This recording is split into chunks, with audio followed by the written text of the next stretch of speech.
काठमाडौँको voting report बाहिरियो। बालन शाहको दुईवटै हातमा लड्डु, केशव स्थापित तनावमा। टिकटकको ब्ल्याक आउट च्यालेन्जमा एक बालिकाको मृत्यु, टिकटक विरुद्ध मुद्दा। टिकापुरमा ठूला दलाई छटका, रेशम चौधरीको पार्टीको अग्रता। सभागृह बाहिर नाराबाजी, सागर बसन्ती किस्ने, बालनले हो जित्ने। आइतबार विद्यालयमा बिदा नदिन एनप्याप्सनको आग्रह। उत्तर कोरिया किम जङ अन भन्छन् कोभिड महामारी आफ्नो देश स्थापना भए यताकै सबैभन्दा गम्भीर सङ्कट। पाँचखालामा 13मा स्थगित मतदान ज्येष्ठ 3 गते हुने। 7 दिनपछि गठबन्धनमा सङ्कट आउँछ, महेश बस्नेत। देउमाई नगरपालिकाको मतगणना स्थलमा गोली चल्यो, मतगणना स्थगित। फुटबल खेलाडी निष्कासन विवाद प्रकरण, खेलाडीमाथि गम्भीर ठट्टा। प्रधानमन्त्री देउवाकै ओडामा काङ्ग्रेस पराजित। आरजुले भनेकी थिइन् काङ्ग्रेसले हारेको ठाउँमा पैसा दिँदैनौ, उनकै गाउँमा करुवाले जित्यो। नेपाल एयरलाइन्स भोलिबाट काठमाडौँ भैरहवा उडान गर्ने, यस्तो छ टिकट दर, हेर्नुहोस्। भारतीय प्रधानमन्त्री मोदीको लुम्बिनी भ्रमण अघि सीमानाकामा उच्च सुरक्षा सतर्कता। दिल्ली स्थित एक भवनमा आगलागी हुँदा कम्तीमा 27 जनाको मृत्यु लगायतका महत्त्वपूर्ण जानकारीहरू आजको भिडियोमा। दर्शकबिन नमस्कार, बिहानीको इन्फो खबरमा यहाँलाई स्वागत छ। म गङ्गा विश्वकर्मा। सदा जस्तै आज पनि देश विदेशका ताजा महत्त्वपूर्ण समाचारको साथमा हामी उपस्थित भइसकेका छौँ। यो समाचारलाई अन्तिमसम्म हेरी आफ्ना मनमा लागेका कुराहरू निधक्कसँग कमेन्ट बक्समा लेखेर छान्नुहोला। अब लागौँ समाचारतर्फ। सुरुवातमा प्रसङ्ग बालन शाहको। काठमाडौँवासीले यसपटक स्थानीय चुनावमा इतिहास रच्ने देखिएको छ। दलका उम्मेद्वारहरूलाई पाखा लगाउँदै स्वतन्त्र उम्मेद्वार बालन शाहले जित्ने सम्भावना छनै बढेको छ। जनप्रतिनिधि छान्न खासै उत्साह देखाएनन्। तथ्य यस्तो देखियो कि काठमाडौँका 40% बढी मतदाताले कसैलाई भोट हाल्ने जागर देखाएनन्। 40% बढी मतदाता दलका रहेका र यसले बालनका दुईवटै हातमा लड्डु परेको छ। नेपाली कांग्रेसले प्रकाशमान सिंहकी धर्मपत्नीलाई टिकट दिएको र एमालेले मिटुको विवादमा फँसेका केशव स्थापितलाई उम्मेद्वार बनाएका कारण काठमाडौँवासीहरू मतदानमा निराश देखिएका हुन्। काठमाडौँका मतदाता निराश देखिएको प्रमाण हो यहाँ खसेको मत प्रतिशत मात्रै महानगरमा मतदान गरेको पाइएको छ। यसअघि नेकपा एमालेका नेताहरूले नयाँ पुस्ताका मतदाताबाट एमालेलाई मतदान हुने दावी गर्दै आएका थिए, तर मतदाताको संख्या हत्तै घटेपछि यसको प्रत्यक्ष असर कांग्रेस र एमाले दुवै दलका उम्मेद्वारहरूलाई पर्ने देखिएको छ। पछिल्लो समय युवा पुस्ताका मात्र होइन, लट्ठी टेक्ने बुढो पुस्ताले पनि स्वतन्त्र उम्मेद्वार बालन शाहलाई रोजेको देखिएको छ। शुक्रबार मतदानका दिनसम्म आइपुग्दा बालनप्रति देखिएको आकर्षणले कांग्रेस एमालेका उम्मेद्वारहरूलाई बालनले टक्कर दिने प्रश्न देखिएको छ। नयाँ बानेश्वरका एक मतदाताले मतदान स्थलबाट फर्केर भने बालन शाहप्रति आकर्षण हत्तै बढेको देखियो। अब अर्को प्रसङ्ग टिकटकमाथि मुद्दा। सामाजिक सञ्जाल टिकटकको ब्ल्याक आउट च्यालेन्जमा भाग लिँदा संयुक्त राज्य अमेरिकामा 10 वर्षीय एक बालिकाको मृत्यु भएको छ। ती बालिकाका अभिभावकहरूले टिकटक विरुद्ध मुद्दा हालेका छन्। निसासिएर अन्धकार नदेखिन्जेलसम्म ब्ल्याक आउट हुने गरी आफ्नै घाँटी समात्नु पर्ने भयानक प्रतिस्पर्धामा भाग लिएपछि ती बालिकाको मृत्यु भएको थियो। टिकटक लापरवाही रूपमा दोषपूर्ण सामग्रीको प्रचार गर्न दिएको आरोप एन्डरसनका परिवारले टिकटकमाथि लगाएको छ। अभिभावकले दायर गरेको मुद्दामा उल्लेख भएअनुसार बालिकाको टिकटक पेजमा त्यस्तो खतरनाक प्रतिस्पर्धा फरियो तिम्रा लागि उपयुक्त हुन सक्छ भन्ने सूचना मार्फत आएको थियो। बालिकाले त्यो खोलिन्, त्यसमा भाग लिइन् र अन्ततः त्यसले उनको ज्यान लियो। तसर्थ एन्डरसन परिवारले अल्गोरिदमसँग सम्बन्धित मुद्दा टिकटकमाथि लगाएको छ। टिकटकको स्वामित्वकर्ता बाइडान्स इन्कलाई पनि प्रतिवादी तोकिएको छ। अब बालनको नाराबाजी सम्बन्धी प्रसङ्ग। स्वतन्त्रतर्फका उम्मेद्वार बालन शाहले सुरुवाती मतगणनामा अग्रता बनाइरहेका बेला काठमाडौँ महानगरको मतगणना स्थल राष्ट्रिय सभागृह बाहिर उनको पक्षमा नाराबाजी भइरहेको छ। प्रारम्भिक मतगणनाका क्रममा बालन शाहले आफ्ना प्रतिस्पर्धी उम्मेद्वारहरू केशव स्थापित र सृजना सिंहलाई पछाडि पारेका छन्। उनका समर्थकहरूले सागर बसन्ते किस्ने, बालनले हो जित्ने भन्दै बालनको पक्षमा नाराबाजी गरेका हुन्। यद्यपि मेयर पदका अर्का उम्मेद्वार एमालेका स्थापितले भने शुक्रबार साँझदेखि आफूले अग्रता पाउने दावी गरेका छन्। राष्ट्रिय निजी तथा आवासीय विद्यालय एसोसिएसन नेशनल प्याप्सनले विद्यालयमा हप्तामा 2 दिन आइतबार समेत बिदा दिने निर्णय फिर्ता गर्न नेपाल सरकारसँग माग गरेको छ।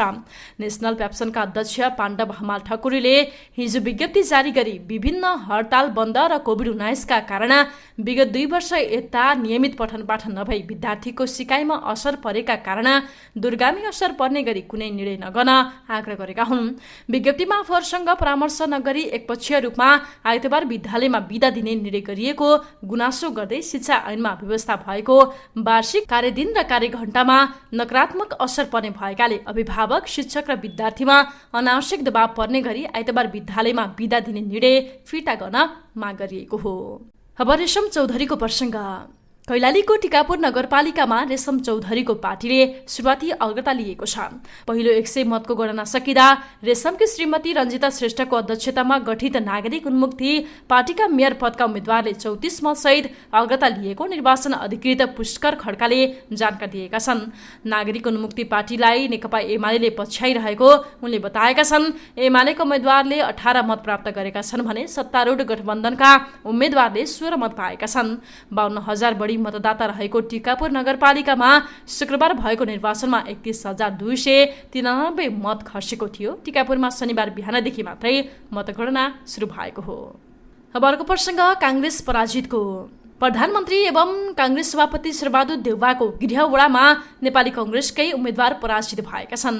काङ्ग्रेसबाट विद्रोह गरी काङ्ग्रेस बीपीबाट उम्मेद्वार बनेका नरेश भण्डारी विजयी भएका हुन्। भण्डारी 673 मत ल्याएर विजयी भएका छन्। काङ्ग्रेस उम्मेद्वार चन्द्रबहादुर देउवा पराजित भएका छन्। उनले 544 मत ल्याएका छन्। विजयी भण्डारी काङ्ग्रेस बीपीबाट करुवा चिन्ह लिएर चुनाव लडेका थिए। काङ्ग्रेस डडेलधुराका पूर्व सभापति कडबहादुर मल्लले विद्रोह गरी काङ्ग्रेस बीपीबाट जिल्लाभर उम्मेद्वार उठाएका थिए। एमालेसँग तालमेल गरेर मल्लले भण्डारीलाई अध्यक्षको उम्मेद्वार बनाएको थियो। 3 गते स्थगित मतदान हुने। अब यसम्बन्धी प्रसङ्ग। काभ्रेको 5 खाल नगरपालिकाको 13 स्थित श्रीराम माध्यमिक विद्यालय मतदान केन्द्रमा स्थगित भएको मतदान जेठ 3 गते हुने भएको छ। वैशाख 30 गते हुन नसकेको निर्वाचन जेठ 3 गते हुने जिल्ला निर्वाचन कार्यालय प्रमुख उमेश राईले बताउनुभयो। जिल्लामा एकमात्र मतदान केन्द्रमा निर्वाचन 5 खाल 13 मा मतदान रोकिएको थियो। निर्वाचन अधिकृतको कार्यालयले हिजो उक्त केन्द्रमा जेठ 3 गते मतदान हुने सूचना टाँस गरेको छ। वडा नम्बर 13 को मतदान अर्को सूचना जारी नहुन्जेलसम्मका लागि स्थगित भएको थियो। दिउँसोबाट मतदान रोकिएको उक्त केन्द्रमा मतदान रोकेर मुख्य निर्वाचन कार्यालय धुलीखेल र निर्वाचन आयोगलाई पत्र काटेर अर्को सूचना जारी नहुन्जेलसम्मको लागि मतदान स्थगित सूचना टाँसेर स्थगित भएको हो। नेकपा एमालेका नेता एवं सांसद महेश बस्नेतले स्थानीय तहको निर्वाचन लगत्तै सत्ता गठबन्धनमा सङ्कट आउने दावी गरेका छन्। राति प्राइम टाइम्स टेलिभिजनको जनता जान्न चाहन्छन् कार्यक्रमका लागि पत्रकार ऋषि धमलासँग कुराकानी गर्दै नेता बस्नेतले भने स्थानीय तहको निर्वाचन भनेको बार वा इन्जिनियरिङ एसोसिएसनको चुनाव होइन। काङ्ग्रेसको छाता ओढेर 5 दल आधा जिउ भिजिसकेका छन्। गठबन्धनभित्र मतबदल हुने सम्भावना ज्यादा छ। इमान्दारिताका लागि समझदारी पाल्न भएको पनि देखिँदैन। गठबन्धनमा गडबडी आएको सङ्केत प्रचण्डले मतपत्र पट्याउन नजानेको नाटक गर्नु र बाबुरामले मतको सङ्केत फेसबुकमा राख्नुले जनाइसकेको छ।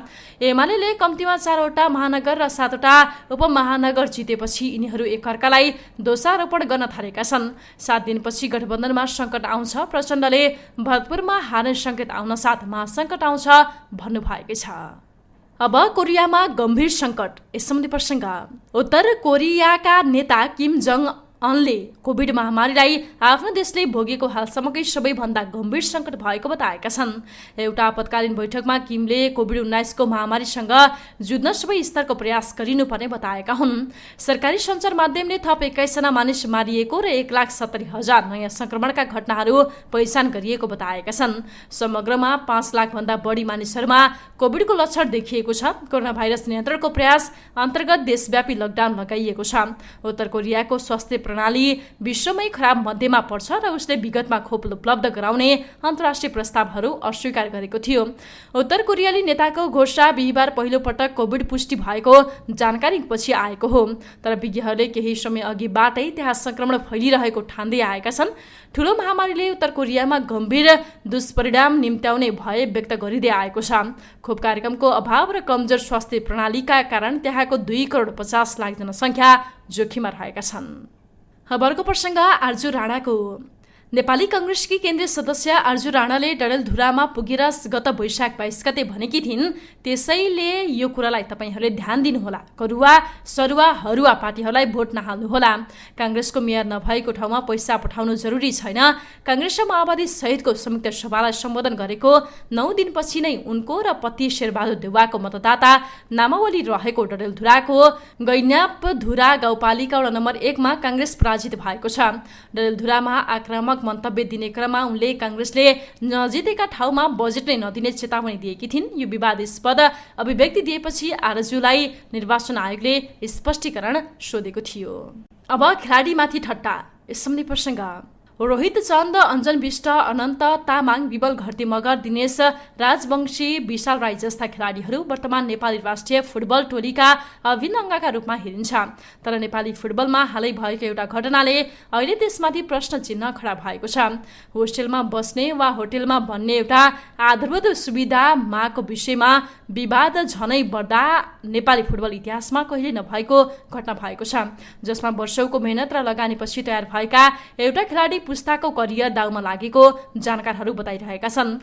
एकजना प्रशिक्षकका कारण खेलाडी र समग्रमा नेपाली फुटबल क्षेत्र नै प्रभावित हुने देखिएको भन्दै आलोचना भइरहेको छ। 2 हप्ताको घटनाक्रमले नेपाली फुटबलका अधिकारीहरू खेलाडीप्रति कति पनि गम्भीर छैनन् कि भन्ने सन्देश गएको छ। अझ भनौं, प्राथमिकताको पहिलो सूचीमा पर्नुपर्ने खेलाडीहरूलाई उनीहरू ठट्टाको विषय बनाइरहेका छन्।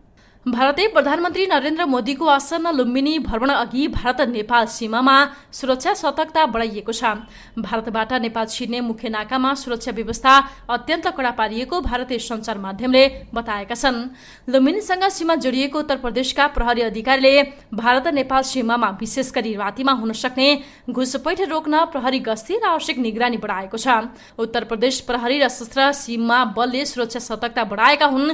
प्रधानमन्त्री मोदी जेठ 2 गते लुम्बिनीमा हुने गौतम बुद्ध जयन्ती विशेष समारोहमा सहभागी हुन आउँदैछन्। प्रधानमन्त्री शेरबहादुर देउवाको निमन्त्रणामा मोदी लुम्बिनीको 1 दिने औपचारिक भ्रमणमा आउन लागेका हुन्। इलामको देउमाई नगरपालिकामा झडप भएको छ। झडप भएपछि स्थितिलाई नियन्त्रणमा लिन प्रहरीले 3 राउन्ड हवाई फायर गरेको छ। मतगणना स्थलमा नगरपालिकाका एकजना कर्मचारीको साथमा स्वस्तिक छाप र मोबाइल भेटिएपछि विवाद उत्पन्न भएको थियो। विवादले उग्र रूप लिएपछि झडपको अवस्था आएको हो। आक्रोशित भिडले नगरपालिकाको कार्यालय तोडफोड गरेका छन्। झडपमा केही म्यादी प्रहरी घाइते भएका छन्। गठबन्धन दलका नेता कार्यकर्ताले पुनः मतदानको माग गरेका छन्। नेकपा एमाले सेटिङ गरेको भन्दै गठबन्धनमा रहेका दल नेपाली कांग्रेस, नेकपा एकीकृत समाजवादी र माओवादी केन्द्रले नाराबाजी सहित विरोध गर्न थालेपछि मतगणना रोकिएको थियो। उनीहरूले निर्वाचन अधिकृत र प्रहरी विरुद्ध नाराबाजी गरिरहेपछि मतगणना स्थल अशान्त बनेको थियो। एकपक्षीय रूपमा मतगणना भएका गठबन्धन दलले आरोप लगाएका छन्।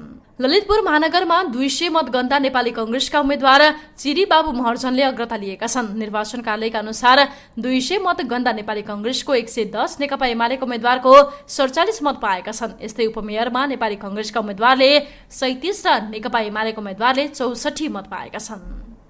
अब अर्को प्रसङ्ग हवाई उडानको।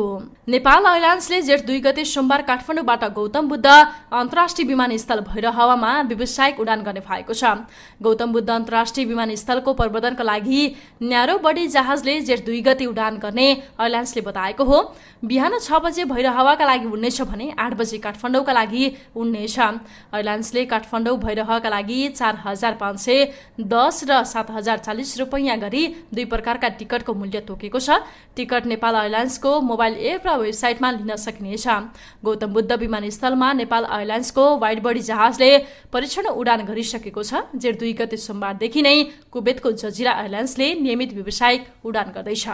हवस् त दर्शकबिन, बिहानीको इन्फो खबर अहिलेको लागि यति नै। यदि हाम्रो च्यानललाई सब्स्क्राइब गर्नुभएको छैन भने सत्य तथ्य पुरा जानकारीका लागि सब्स्क्राइब गरी बेल आइकनलाई पनि क्लिक गरिदिनुहोला। समाचार अन्तिमसम्म हेरिदिनु भएकोमा यहाँलाई धेरै धेरै धन्यवाद। यो समाचारलाई लाइक, कमेन्ट र साथीभाइलाई सेयर गर्न नबिर्सिनुहोला। अहिलेको लागि भने म गङ्गा विश्वकर्मासँगै सम्पूर्ण टिमलाई बिदा दिनुहोस्। नमस्कार।